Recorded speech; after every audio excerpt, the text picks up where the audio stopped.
السلام علیکم ورحمۃ اللہ وبرکاتہ. الحمد للہ رب العالمین والعاقبۃ للمتقین والصلاۃ والسلام علی رسولہ الکریم. اعوذ باللہ من الشیطان الرجیم. بسم اللہ الرحمن الرحیم. لقد كان لكم في رسول الله اسوة حسنة وقال تعالى في موضع آخر وما ارسلناك الا رحمة للعالمین. محترم حضرات، سیرت رسول اکرم پر سیریل وائز گفتگو چل رہی ہے اور آج الحمدللہ اس کا 52واں درس ہے، 52. اللہ تعالیٰ سے دعا کرتے ہیں کہ اللہ تعالیٰ صحیح بات کہلائے اور آپ کو صحیح بات سمجھنے کی توفیق عطا فرمائے. ہم نے کل گفتگو کی تھی نبی کریم صلی اللہ علیہ وسلم بحیثیت رحمت للعالمین، اور تھوڑی ہی بات کیا تھا میں نے، اور میں نے کہا تھا انشاءاللہ آج ہم اس کو مکمل کریں گے، کوشش کریں گے. یہ جو اللہ تعالیٰ نے نبی کریم صلی اللہ علیہ وسلم کو رحمت للعالمین کا لقب دیا، یہ یقینی بات ہے کہ اللہ کا دیا ہوا ٹائٹل بہت ہی وزنی ہے. ہم نے کل آپ سے 2 باتیں ذکر کی تھی، وہاں سے لنک لے کر کے پھر اپنی بات شروع کرتے ہیں.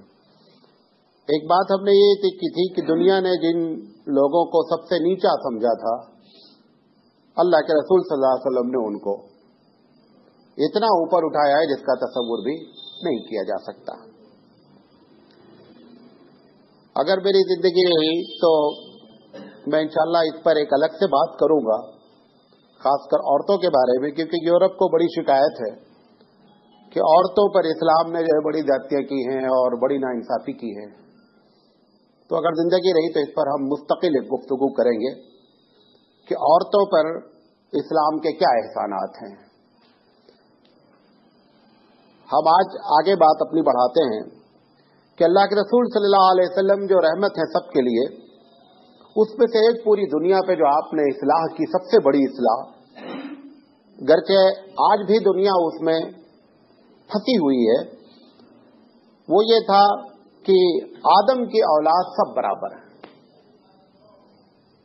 ابھی آپ دیکھیں اس وقت آج پوری دنیا میں کم سے کم 200-250 تحریکیں، تنظیمیں محض ایریے اور زبان کی بنیاد پر آپس میں لڑ رہی ہیں. کہیں کنڑا کا مراٹھی سے جھگڑا ہے، کہیں سندھی کا پنجابی سے جھگڑا ہے، کہیں بنگالی کا اردو سے جھگڑا ہے. پوری دنیا میں ایسے 250 تقریباً تنظیمیں ہیں جو تنظیم کی بنیاد ہی صرف یہ ہے کہ ہماری زبان، ہمارا علاقہ.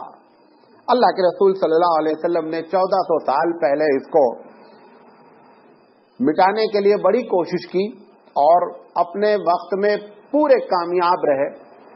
700 سال تک تقریباً مسلمانوں میں یہ کیفیت برقرار رہی کہ انہوں نے اگر ایک آدمی کلمہ پڑھ لیا تو پھر وہ ان کا ساتھی ہو گیا، چاہے وہ کسی بھی قوم سے، کسی بھی ذات سے تعلق رکھتا ہو. اللہ کے رسول صلی اللہ علیہ وسلم جو کہ عربوں کو اس پر بڑا ناز تھا کہ میں کیا ہوں، عرب ہوں، سب سے پہلے آپ نے عرب کی اصلاح فرمائی. آپ نے فرمایا اللہ فضل لعربی علی عجمی کی، کسی بھی عرب کو کسی بھی غیر عرب پر کوئی فضیلت نہیں ہے. لاجک پیش کی، لاجک یہ پیش کی کہ جب تمہارے باپ بھی آدم ہیں، ان کے باپ بھی آدم ہیں، تو یہ فرق کس چیز کا ہے؟ یہ سید صاحب، یہ صدیقی صاحب، یہ پٹھان صاحب، یہ سارے اس لیے ہیں کہ آپس میں انٹروڈکشن میں ان کا ہو، لیکن اس کی وجہ سے کسی چیز میں ہم شادی نہیں کریں گے. صاحب وہ سید صاحب نہیں ہے، سید صاحب جو ہے پٹھان صاحب کی شادی نہیں کریں گے، اس کا کوئی تصور نہیں ہے. حضرت زید رضی اللہ تعالی عنہ غلام تھے، ان کی شادی نبی کریم صلی اللہ علیہ وسلم کے خاندان میں ہوئی حضرت زینب سے. یہ قریشی ہیں اور یہ غلام تھے، آزاد ہوئے ہیں، لیکن اس کی کوئی تمیز نہیں کی گئی. نبی کریم صلی اللہ علیہ وسلم کا جو دربار تھا اس میں ایسے اس گلدستے میں لوگ اکٹھا تھے کہ تصور نہیں کیا جا سکتا کہ یہ دونوں ایک جگہ بیٹھ سکتے ہیں. بلال حبشی ہیں، حبشہ کے رہنے والے ہیں. ابو سفیان اموی خاندان ہے جو پورے قریش کو بھی اپنے اوپر سمجھتا ہے کہ ہم ان سے بھی بڑے ہیں. ابو سفیان کا درجہ کبھی بھی بلال کے اوپر نہیں جا سکا، جبکہ بلال غلام سے آزاد ہوئے اور حبشہ کے رہنے والے. عداس ہے بنی قینقاع، نینوا کا رہنے والا ہے، کرسچن ہے، جب اسلام لے آیا اللہ کے رسول کے ساتھ کھانا کھاتا ہے. سلمان ہیں، فارس سے آئے ہوئے ہیں، بڑی دولت والے، بڑے اکیلے بیٹے تھے اپنے باپ کے اور بڑی ٹھوکریں کھائی ہیں حضرت سلمان نے. اللہ نے بعد میں اسلام کی جو ہے وہ ان کو چوکھٹ پہ پہنچایا. سلمان بھی اسی دربار میں بیٹھے ہوئے. خالد بن ولید جو کبھی شکست ہی نہیں کھایا، چاہے وہ کافر رہا اور چاہے مسلمان رہا، وہ بھی اللہ کے رسول کے دربار میں بلال کے ساتھ بیٹھ کر کہتا ہے. حضرت عمر جیسا قریشی بلال کو کہتا ہے سیدنا، یہ ہمارا آقا ہے. سر کر کے خطاب کرتے ہیں حضرت بلال رضی اللہ تعالی عنہ کو. یہ جو نبی کریم صلی اللہ علیہ وسلم نے جو بات کی تھی لا فضل علیہ، ایسی تو باتیں بہت سے دنیا لوگوں نے کی ہے کہ صاحب سب آپس میں سارے لوگ ایک ہیں، لیکن عملی شکل میں کبھی ایسا نہیں ہوا ہے. اللہ کے رسول کا ایک دربار ایسا تھا، اللہ کے رسول کی کوشش کہتی تھی کہ دنیا میں 700 سال تک مسلمانوں نے اس بات کو لوگوں کے سامنے پیش کیا، لیکن آج ہماری بھی یہ حالت ہے. ہمارے نزدیک بھی یہ تمیز پیدا ہو چکی ہے.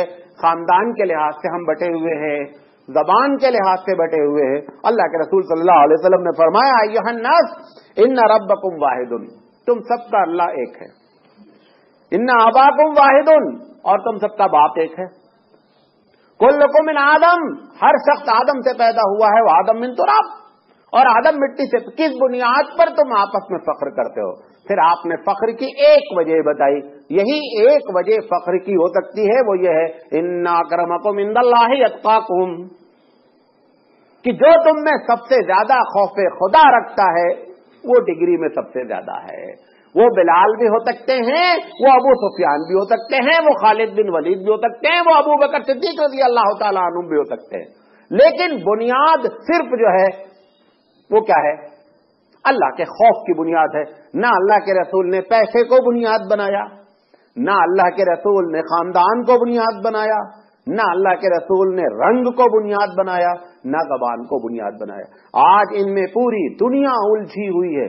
جب کبھی آپ نکل جائیں جو کانٹیننٹل سے، یورپ والے پورے ایشیا کو نہیں کیا جانتے ہیں. آپ اپنے شہر میں رہیں گے تو آپ ابھی جیسے کرناٹک والا دلی میں ہے تو کرناٹک والا دلی والے سے لڑائی کرے گا، کرناٹک والا خود کرناٹک میں ہے تو اپنے شہر کے لحاظ سے سپورٹ کرے گا. اللہ کے رسول صلی اللہ علیہ وسلم نے ان تمام چیزوں کو ختم فرما کر کے دنیا کے سامنے ایک مثال پیش کی کہ سارے لوگ آدم علیہ السلام سے ہیں. یہ اتنی بڑی رحمت ہے جس کو آج تک تمام لوگوں نے کوشش کیا، لیکن ایسا کوئی نتیجہ ہمارے سامنے برآمد نہیں ہوا. اس کے بعد دنیا، یہ میں جتنی چیزیں بیان کر رہا ہوں خاص کر ان چیزوں کو کہ جس میں دنیا نے خوب ہم کو ستایا ہے، اس میں اللہ کے رسول صلی اللہ علیہ وسلم نے ایک بڑی صحیح پگڈنڈی، بہت صحیح راستہ ہم کو دکھلایا. آپ کو معلوم ہے عبادت کے معاملے میں پوری دنیا کنفیوز ہے. عیسائیت نے عبادت نام ہی دیا بدن کو ستانے کا. کتنا تم اپنے بدن کو ستا سکتے ہو اتنے بڑے عابد ہو. اللہ کے رسول صلی اللہ علیہ وسلم نے فرمایا نہیں صاحب، نیند آ رہی ہے سو جاؤ، اس لیے سو جاؤ کہ صبح فریش رہیں گے. حلال روزی کمانے کے لیے سو جاؤ، اس لیے سو جاؤ کہ صبح فجر کی نماز اٹھنا ہے، اس لیے سو جاؤ کہ اگر فریش رہیں گے تو دنیا والوں کے ساتھ ٹینشن نہیں ہوگا. یہ سونا آپ نے فرمایا یہ بھی عبادت ہے. عبادت کے معاملے میں سب سے زیادہ کلیئر اور پکچر جو اللہ کے رسول صلی اللہ علیہ وسلم نے پیش کی وہ بڑی واضح. ساری دنیا آج ہندوازم ہے، سب سے بڑا عابد وہ ہے جو دنیا کو چھوڑ دے. سنیاس لے لیا صاحب، سنیاس لے کر سب غیر سنیاسی کا کام کرنے کا ہے، سنیاس لے لینے کا ہے. کیوں؟ اللہ کے رسول صلی اللہ علیہ وسلم جس مذہب کو آپ نے آدم علیہ السلام سے پایا تھا اور اس مذہب کو جو آگے بڑھایا، اس کی فطرت کو کبھی بھی اگنور نہیں کیا جا سکتا، اس کا انکار کبھی نہیں کیا جا سکتا.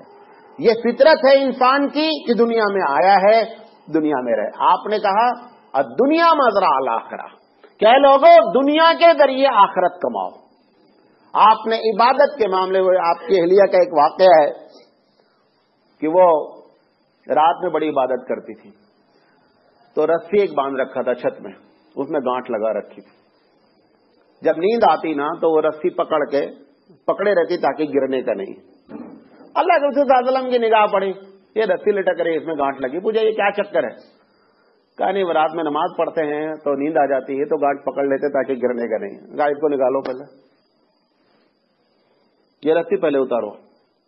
آپ نے فرمایا اس کا نام عبادت نہیں ہے. اگر آپ فریش نہیں ہیں, نیند آ رہی ہے, آپ سو جائیں, اس کا نام عبادت ہے. آپ نے فرمایا والی عینک علیک حق, کیا لوگوں تمہاری آنکھوں کا تم پر حق ہے. ایک صاحبہ نے آ کر حضرت عمر کے دربار میں کمپلین کیا تعریف کے انداز میں. کمپلین یہ تھا کہ میرے شوہر رات بھر نماز پڑھتے ہیں, دن میں ماشاءاللہ روزہ رکھتے ہیں. بڑی تعریف کی. حضرت عمر رضی اللہ تعالیٰ کا بڑا اچھا آدمی ہے, بڑا اچھا آدمی, رات بھر نماز پڑھتا ہے, دن میں روزہ رکھتا ہے, اس سے بڑے آدمی کون ملے گا. وہ یہ کہہ کر کے جانے لگی. حضرت عبداللہ بن ابی کعب رضی اللہ تعالیٰ بیٹھے ہوئے تھے. کہا حضرت آپ نے اس کی کمپلینٹ سنی نہیں؟ انہوں نے کہا یہ کیا, تو کوئی شکایت نہیں کرنی آئی تھی. تھوڑا آ جا, ادھر آ جا.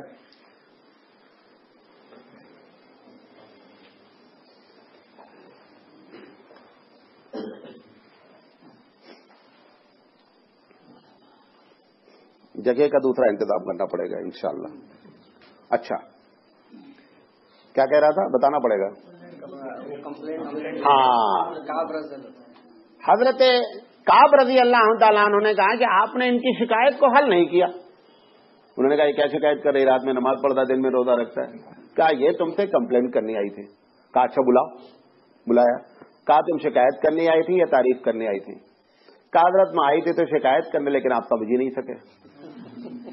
تو عبداللہ بن ابی بن کعب رضی اللہ تعالیٰ عنہ تو میں نے کہا کہ آپ سمجھے ہیں, کیا سمجھے بتائیے. کیا یہ بتانا چاہتی ہے کہ اس کا شوہر بیوی کا حق ادا نہیں کرتا, رات بھر نماز پڑھتا, دن میں روزہ رکھتا. تو حضرت عمر نے کہا کہ تم ہی سمجھے ہو, اب تم ہی فیصلہ بھی کرو, کیا کرنا اب. انہوں نے کہا پہلے ان کو بلا کر کے پوچھ لینا ہے, کیونکہ ایک پارٹی کا معاملہ تھا. انہوں نے اس پارٹی کو بلایا, پوچھا, یہ بھی سمجھا کہ ہماری بڑی تعریف ہوئی ہے. کہا تو نہ رات بھر نمازیں پڑھتے ہو. کہا رات بھر نماز پڑھتا ہوں. کہا روزہ دن میں رکھتے ہو. کہا دن میں روزہ رکھتا ہوں. اللہ کے رسول حضرت عمر رضی اللہ تعالیٰ عنہ کے سامنے جب انہوں نے ایکسپٹ کر لیا تو انہوں نے کہا دیکھو 3 دن کے بعد چوتھا دن تو تم نہ روزہ رکھ سکتے ہو نہ رات بھر نماز پڑھ سکتے ہو. فیصلہ یہ سنا دیا کہ یہ کورٹ کا فیصلہ ہے کہ آپ چوتھے دن ہر حال میں کیا کرنے کا ہے, روزہ نہیں رکھنے کا ہے اور رات میں نماز نہیں پڑھنے کا ہے, اپنی بیوی کا حق ادا کرنے کا ہے. خیر ہو. حضرت عمر رضی اللہ پوچھا 4 دن آپ نے کیوں چکر لگایا, 3 دن اس کو اجازت دی, چوتھے دن. انہوں نے کہا کہ اگر اس کی 4 بیوی ہوتی اس آدمی کی تو اس کا نمبر کب آتا, چوتھے دن نمبر آتا. اس بنیاد پر یہ فیصلہ کیا گیا ہے. یہ وہ مذہب ہے جو اس کو بھی عبادت قرار دیتا ہے. یہ کہاں سے آئی تھی بات؟ یہ اللہ کے رسول کی تربیت تھی جس کی بنیاد پر ساری دنیا بولتی بہت اچھا آدمی ہے, رات بھر نماز پڑھتا, دن بھر روزہ رکھا. اس کے خلاف کیس کیا. کیوں؟ عبادت کے معاملے میں نبی کریم صلی اللہ علیہ وسلم نے جو رحمت فرمائی اس میں یہ کہ عبادت کرو اتنا جتنی تمہاری طاقت ہے. گھر کا, بچوں کا, بیوی کا, سب کا حق ہے. حضرت عبداللہ بن عباس رضی اللہ تعالیٰ عنہ فرماتے ہیں کہ جب کوئی شخص اس بنیاد پر اپنے بیوی کے بچوں کے پاس جا کر کے بیٹھتا ہے کہ یہ بھی ہماری ذمہ داری, انہوں نے کہا کہ وہ کوئی آدمی نفل پڑھ رہا ہو, کوئی آدمی ساتھ بیٹھا, دونوں میں کوئی فرق نہیں ہے, کوئی فرق نہیں ہے. یہ بھی عبادت گزار ہے. صحابہ بعض روزہ رکھنے کے بڑے شوقین تھے, لگاتار روزہ رکھتے تھے. ان کے بارے میں آیا, اللہ کے رسول نے بلایا, کہا سنو روزہ بہت رکھتے ہو. کہا اللہ کے رسول بڑی طاقت ہے. کہا دیکھو اللہ کو تھکا نہیں پاؤ گے, طاقت کتنی بھی ہو اللہ کو تھکا نہیں سکتے, لہذا اتنا کرو جتنا کر سکو. انہوں نے کہا رسول کتنا کرنے کا ہے؟ انہوں نے کہا کہ ہفتے میں جو ہے وہ مہینے میں 3 دن روزہ رکھ لو. انہوں نے کہا میں بھی.